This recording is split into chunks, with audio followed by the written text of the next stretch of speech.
Hey everybody, Bill Sky, the assembly guy here. We're going to continue our discussion. This time we're actually going to be doing arrays. So in a previous video, I think it was one or two videos back before logical operators and computer circuitry, we talked about getting ready for arrays. And so using that information, we're actually going to start processing arrays. Now, why do I have a special video on this? Well, because there's multiple ways of processing an array. And also, that's pretty much what computing is all about, is gathering a lot of data, crunching that data, processing it, and you pretty much do that in arrays. And really, there's no other real data structure in assembly language other than arrays. And an array is just a series of bytes. You might pick them as bytes, words, double words, or quad words, but they're still only bytes. So let's get to it. So I've got a 32-bit assembly language program right here on Linux. Now we're going to actually take this code. When we're done with it, we're going to port it over to Windows, and you're going to see the small differences. So the first thing I want to do is I'm going to copy, and I already have this code because I tested this before I decided to make the video. I already have this code in another program, so I'm going to go ahead and copy and paste it, and we're going to talk a little bit about it. So right here what we have is we have a word array. We're going to define words, that's 2 bytes, and then we're going to get each one a value. So I believe we have 1, 2, 3, 7 values in there. Duh, 1 through 7. And we pretty much put something in every nibble, in every 4 bits, just so it's easy to debug. And if you remember on the getting ready for arrays, we have the type, which is basically the size of each item in the array, and that's equal to 2. Then we have the size of the array, which is the number of bytes that are contained in the entire array. And then length of is the size of divided by the type, which are the number of actual words in the array. So that will be 7. So we get that all set up. Now I also have another one for a double word array, and I'm going to copy it into there. And I'm not going to go through and explain the whole thing because it's pretty much the same, except instead of words we have double words. And the size is 4 instead of 2. All right, so that's getting things ready. Let's go ahead and build it. It looks good. All right, so now there's 2 different types of array processing that I want to talk about. There's indirect, and then there's indexed. Now, you're going to see benefits of both of them. Indirect, the way that works is that you put the address of the array into a register, and then you add X number of bytes to that address to move on to the second item in the array. So let's kind of put some things together here. So I'm going to move into EAX 0, and then here we go. I'm going to move into ESI the address of word array. Now this is on Linux NASM. You would have to put the word offset in front here if it was Windows, and we're going to do that when we port this over to Windows. So we put the address of word array into ESI, and then what I'm going to do here is I'm going to add some of the entries from word array. So I'm going to add the first one, the second one, and the third one to EAX, which is why we zeroed it out. So I'm going to say add to AX dereferenced ESI. Now that means that ESI will contain the address of word array, so it's going to go out, dereference that address, grab that data, add it to AX. Now how do we move on to the next entry in the array? Now we didn't have to do anything on the first one because it was the first entry in the array. But to go to the next entry, I have to add to ESI, either I have to add 2, which is the size of a word, or I say word array.type, so I don't have to worry about it. So I don't have to worry about what that literal will be. And then we simply say add to AX ESI, dereferenced ESI. And I'm going to go ahead and do that a couple more times. I'm just going to copy and paste it. Okay. So now what I'm going to do is I'm going to push EAX. I'm going to call print 32-bit num hex, and then I'm going to call print and L. And those are the functions. I used the Komanetsky function template here. All right, so I'm going to go ahead and build it. Looks good. Now I'm going to go run it. And I'm not going to debug it. I'm going to run it. And what is it? What should we actually see? Well, we added 3 values to EAX. This, and this. So we should get, I think, 6666H. And that's exactly what we got. So that's how you move from one array value to another. Now you can even go backwards. I could subtract ESI from word array. Oh, I'm sorry. I want to say subtract from ESI, yeah, word array.type. So that will take me backwards. So indirect allows you to specify what is the actual address of the number in your array that you're trying to get to by putting that address into ESI. And you can either increment or decrement. Well, if you increment, that's only adding 1, right? So if you have a byte array, increment and decrement will work.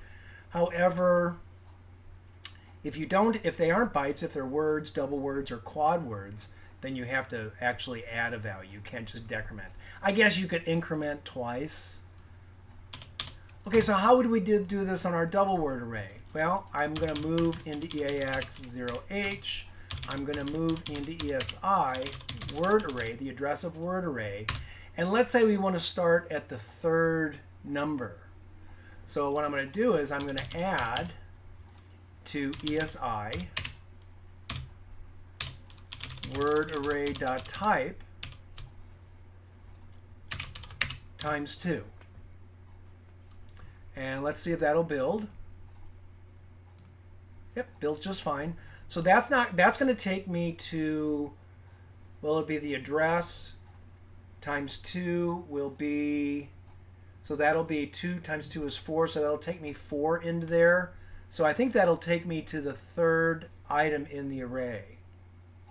So we can start at the 3rd item, and then we can add to AX to dereference ESI. We can do this again. So this is starting kind of not at the very beginning of the array, but kind of at the end. Not the end, but somewhere in the middle. So let me go ahead and copy that up here. So we'll see both prints. So it's the first one was 6666 because we started at the first value in the array, which was 1111. But the second time, and I think we only did 2, right? Yep. The second time we started at the array address plus the size of each item, which is 2 times 2, which is 4, and that started us there. We did 2, we added those together, and we got 7777H. Now you can do this debugging it. It would be great. I mean, it's good practice to debug. I'm not going to do it here because we've done an awful lot of debugging so far in these videos. So that's the indirect array processing method. Now you might think, oh my goodness, why not just stick with that? And I agree. I love the indirect array processing method.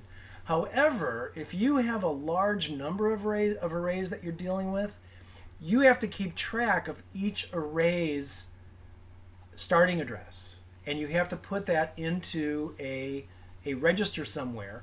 And let's say if you have 20 different arrays you're dealing with, like you might have an array for each sales representative and you want to add up the first one for each array, you don't have enough registers in an Intel x86-64 processor to use indirect.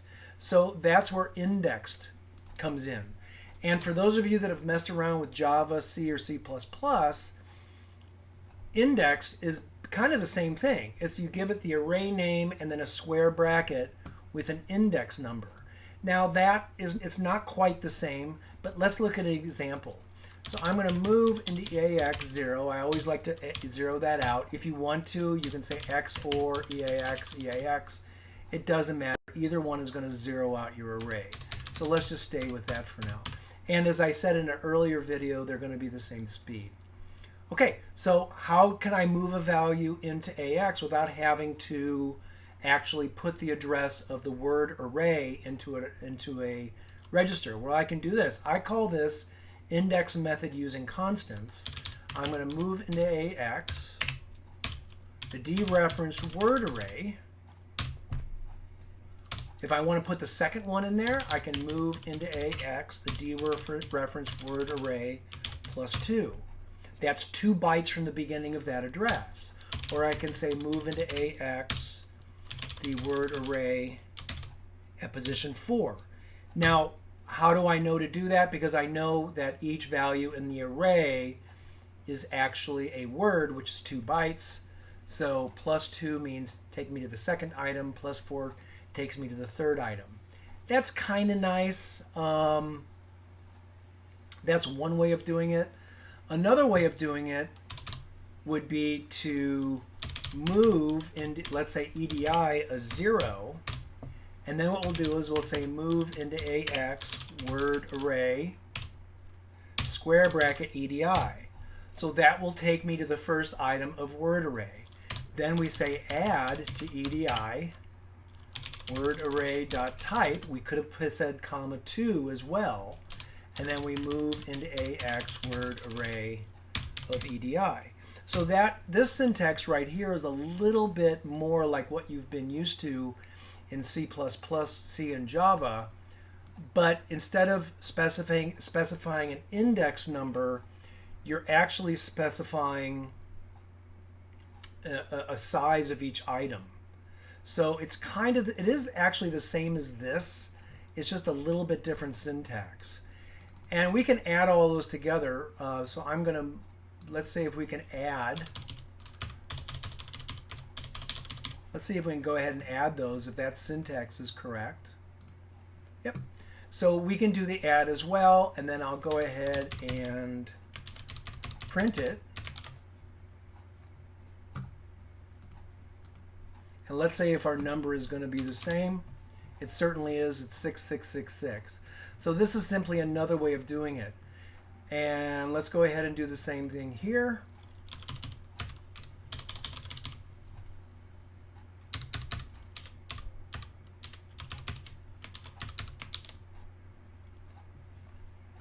And then we'll print it.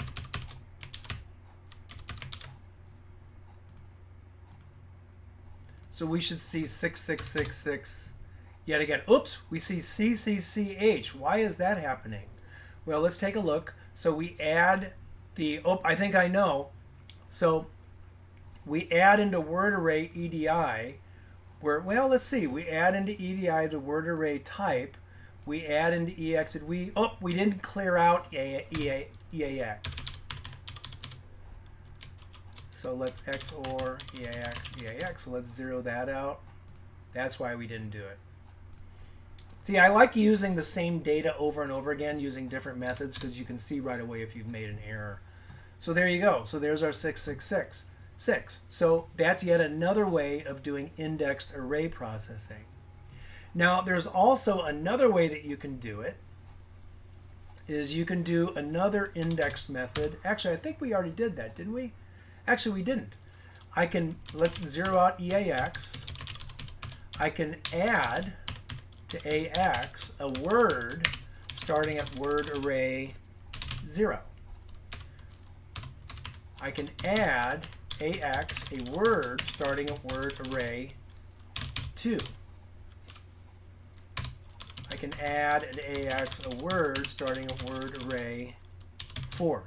Those indexes aren't quite the position of each item in the array, but it is a way to get there by specifying the size. It's a multiple of 2 in this case. Let's see if that'll build. That builds just fine. That should give us a 6666 again, which it did. We now have 3 6666 numbers. The problem with this is that it doesn't really give you the ability, because those are constants, right? It doesn't really give you a variable-like ability to change without having constants, where this down here does. Okay, there's one other way to do an index, and then we're going to do a loop. I'm going to go ahead and reset everything. There's another indexed method. And the way I'm going to do this, I'm going to say add to AX the word array square bracket EDI times the word array dot type. Now this is going to be a lot more like what you've seen in C and C++. Instead of just the number 0 or a value 0, you specify, in this case, EDI, which is a 0, times the word array dot type, which would be a 2. So 0 times 2 is 0. And oh, we did that wrong. So let's try it. Let's add the second one. So we're going to move. Now we have to move into EDI the number that we're looking for. I'm looking for the first guy. And so this would be the index like in a C or C++ program. And I'm going to move in the second guy. And this code is exactly the same. It's duplicated code, which kind of lends itself into a loop. So this is the third way to do indexed array processing. And now we have our fourth. Oh, did we? Oh, I didn't print it. Let's print it. Oops. So now we should see our fourth one. And there's our fourth quad 6. So there you go. 2 different ways of accessing. I can use this exact same register. I mentioned earlier that if you've got 20 arrays, indexed is better because you don't have to have the address of every array. You can specify the array name and then the counter register, in this case EDI. So this way you really only need a single register to be able to process 20, 40, 50, 80 different arrays. Okay, with all this said, let's take a look at a loop. Now this is going to be your very first loop. And the way that a loop works is that you have to set the register ECX, if it's 64-bit RCX. So I'm going to move into ECX, word array dot length of.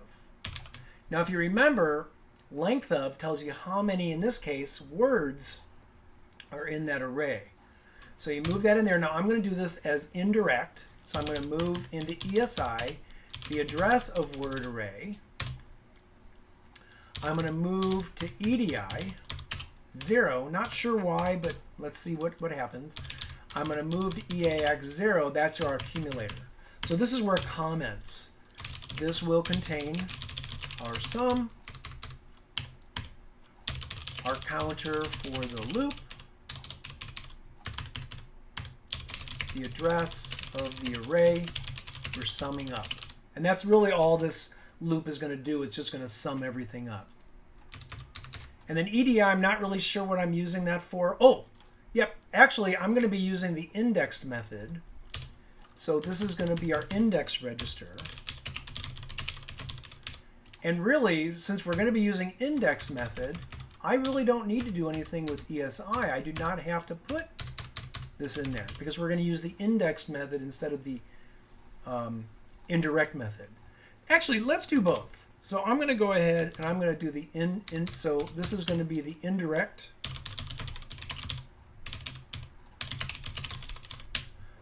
method to sum an array. And then we'll go ahead and do the index method as well. So the first thing you need is you need a loop label. So I'm going to call this indirect sum. And then down here I'm going to say loop indirect sum. Now the way that a loop works is that when you get to the loop statement, it looks at the ECX register and it subtracts 1 from the ECX register. Then it says, is there a 0 in ECX? If the answer is yes, it does not jump back up here to the loop. It continues on with your code. However, if it isn't equal to 0, it jumps back up here to this label. Pretty simple. It's like a countdown loop. It's like a for I equals 10, I minus minus. Okay, so let's go ahead and move. I'm going to do a move ZX into EBX, a word starting at word array. I'm going to use EDI, which is our index counter, EDI times word array dot type. Now again, I could have put a 2 here. I could have said Instead of this, I could have said times 2, because we know each one is a length of 2, but I went ahead and used that type. So I move that into EBX, then I add into EAX, EBX.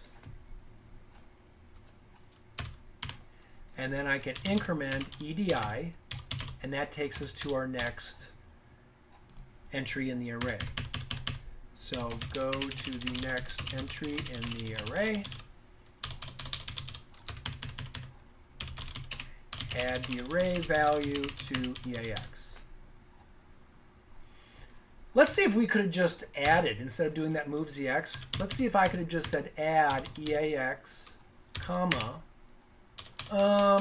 You know, if to do the add, I would have had to say add AX, comma, word array EDI times word array dot type. I would have had to say add to AX. Now the problem with that is that if your data gets larger than 4 nibbles, this isn't going to work because it's only going to add 4 nibbles. Let's say if the number is 5 nibbles, you're going to lose your most significant nibble. So you really can't do that. So what I do is I move a word into EBX first, and now I've got 32 bits that I'm messing with. So if I've got 7 nibbles of data, then I'll be able to handle that. So that's why I'm not doing it with that type of an add. Okay, so let's go ahead and build that. Okay, now let's go ahead and print out EAX. And let's see what value we get. Okay, I know for a fact from testing this out that 1 DDDC is the value of those 7 numbers added together. So that's the indirect method to sum an array. Now I really do like to debug loops when I teach them for the first time. So I'm going to go in here and debug this, and what I'm going to do is I'm going to jump down to the loop, and I'm going to put a breakpoint right there, and let's run the program. And then we're looking at EAX right there. So as we're doing this loop, you can see the control moving. You can see EAX changing. ECX is at 0 now, so the loop ends, and it's going to print the number. So pretty neat. Now, one thing I did incorrectly here is this is the indexed method. That is not the indirect method. Let's do the indirect method. Now, I'm just going to copy all of this. And I'm now going to do the indirect method. And you don't need ESI. You don't need the index or the address of the word array in ESI in the indexed method, but you do need it in the indirect method. The thing you don't need in the indirect method is the index number, because we're just going to increase the value of the ESI register to point us to the next item. But pretty much everything is the same. I'm going to change this label down here to indexed sum. And then my loop has to be looping to that label. So let's take a look. So the move ZX, we're going to do that exact same thing, except what we're going to do is we're going to say move ZX into EBX, dereferenced ESI.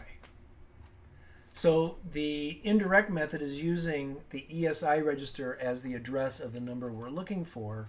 And then instead of increment EDI, we're going to add the ESI word array.type, which will be a 2. So we're not using EDI, we're not using an index, we simply put the address of the word array into ESI. We're grabbing the data by dereferencing ESI, and then we're adding the size of each item in word array into ESI, and that's what takes us to the next one. So let's say if that works okay. I might as well debug it. I just wanted to run it, but let's go ahead and debug it now. So let's find the indirect. I believe we were on the indirect. And there's indexed. All right, so let's go ahead and run it. So we're going to be looking at ESI, which is going to contain the address of the array.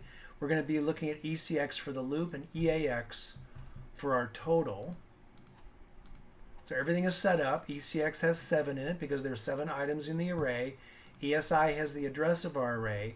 So we're going to move a word that ESI is pointing to into EBX. You can see EBX now has 1111. We're going to add that to EAX, and we're going to add 2 to ESI, which is down here. You'll see it change from 36 to 38. There it is. And we're looping. So we're adding every item into EAX. I think this is the last one because ECX is a 1. Boom, all done. Let's see if our numbers look right. And they look exactly the same. So in summary, you use indexed if you have many, many arrays that you need to process, or even if you only have 2 arrays, but you only have 1 register that you can use to get to every item in both of those arrays. Indirect is kind of nice. The code's a little bit smaller, a little bit less complicated, but it does limit you. Now let's try to do this on Windows. Let's actually take this code. I'm just going to copy it to my Windows program, and you'll see how easy it is to convert over to Windows. All right, we've got our Windows 11 set up here, and we've got Visual Studio started. Now, I decided to go ahead and make sure that you create the right project because the Komanetsky libraries for assembler language are compatible on Windows and Linux. And so we need to make sure that we use the right one. So I'm going to go and select all languages, all platforms, and I'm going to jump all the way to the bottom, and there's my Komanetsky x86 functions template. Now if you do the 64-bit one, you have to change all of your E registers to R registers, but other than that, I think it works. So I'm going to go ahead and double click on that, and I'm going to say Windows x86 or 32-bit arrays, and this is going to go ahead and use the Komanetsky functions so we can do our prints and everything. So our changes to our code is going to be minimal when compared to our Linux version. Okay, when Visual Studio is all done thinking about it, let's take a look at our code. My templates for the Komanetsky functions, there's a lot of stuff in there. So I'm going to go ahead and get rid of all the garbage that we don't need and get rid of all of the code that we don't need. It's all there for demonstration purposes. Ooh, I wrote a lot of code for you guys. All right, there we go. All right. Now let's go ahead and move the data from our Linux program over to Windows. Now I'm just going to, this is one of the beauties of having, virtualization. I'm just going to go ahead and copy from my Linux. I'm going to go ahead and paste to my Windows. And there's my data. That's exactly the same data we used in Linux. And that should be about it. So now I'm going to go ahead and copy all of my code.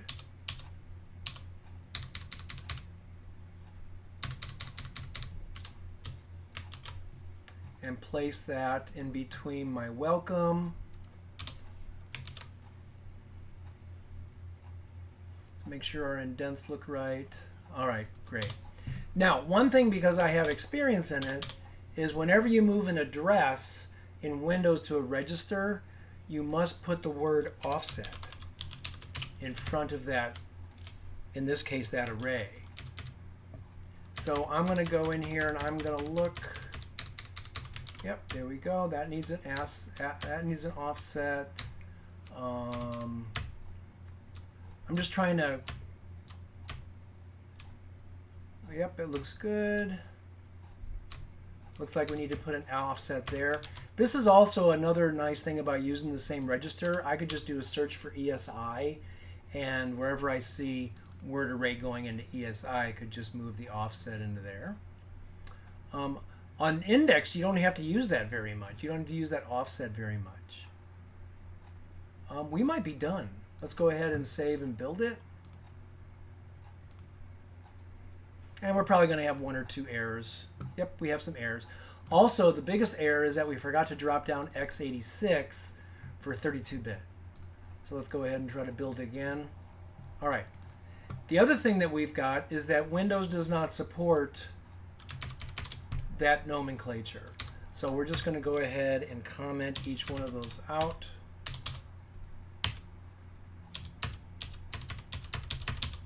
Also, wherever we see .type, we have to put the word type in front of it.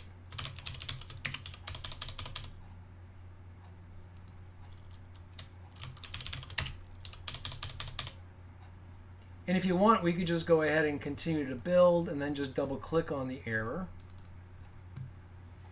So we would say type, and you can see that. Let's build that and see if that problem goes away. Yep, certainly does. So we just have to change all those .types to type. And we do that pretty much in here, so let's go ahead and find some more. Here's a type. Here's another one.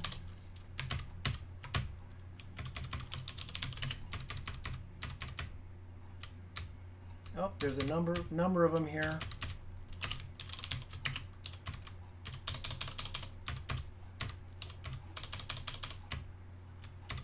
It's good practice to put spaces between your operators. Let's save and build. Still have some problems here. Okay, so in Windows, you do not specify the size. It's going to know the size. So we take the word out.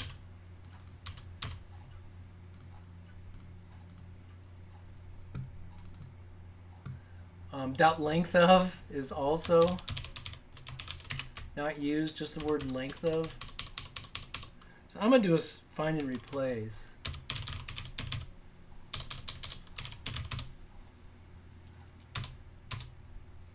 Oh, we only did that at one place? All right, let's see.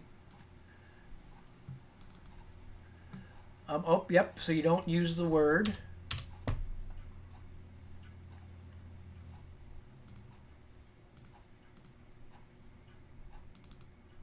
Well, it says invalid operation or invalid instruction operands.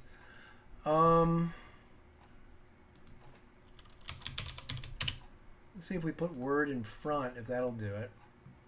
Yep, that did it. Nope, that still didn't do it.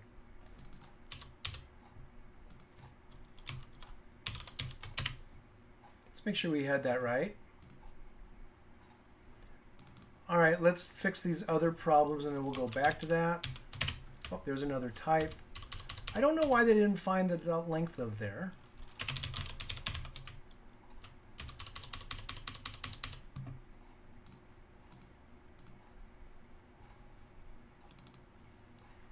And there's another type. This is really just kind of, we're not really doing any coding. We're just making some changes for compatibility reasons. Okay, so we still have a problem with this. So let's take a look and figure out what that problem is. All right, for this one, for this error, I'm just going to get rid of the word word. Now, because we're using this index method, Windows is going to know that word array are words. So it's just going to move one word at a time in there. So it's going to know that. So let's go and save and build this. But we still have this one problem, and that's this right here. Windows MASM does not know what ESI is pointing to. It doesn't know that ESI is pointing to a word array, where in the index method it does know because we specify word array. So we have to do a little funny thing here. What I'm going to do is I'm going to move into EBX0. And then instead of moving ZX, I'm going to say move into BX, the number at ESI, located at ESI. So that gives us a clean build. That gives us a clean assemble and a clean link. Now, the reason we have to do this, I'm just going to put some comments here. Clear EBX in preparation for data movement. and then I'm going to move a word from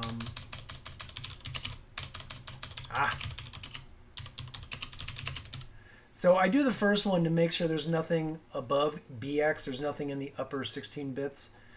I probably should be okay there, but I didn't clear out EBX up here.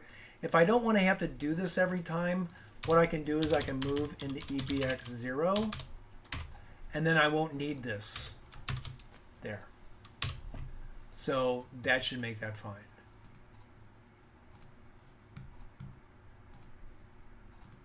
All right, so let's go ahead and test this out. I'm going to say debug, start without debugging. And I remembered our numbers that we had in the Linux one. It's all the same.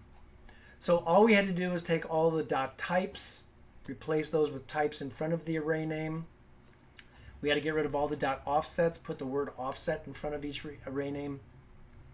And some of those sizes and some of the moves we had to get rid of. But really, the code, 90% of it, is compatible with the Linux. Okay, so that is processing arrays. Is just the first step. You might want to try this out with 2 different arrays, maybe summing each row of each array into a third array maybe. That's actually a pretty good little project. If I get people asking me to do that video, I'll do that video as well. So hope to see you at our next video.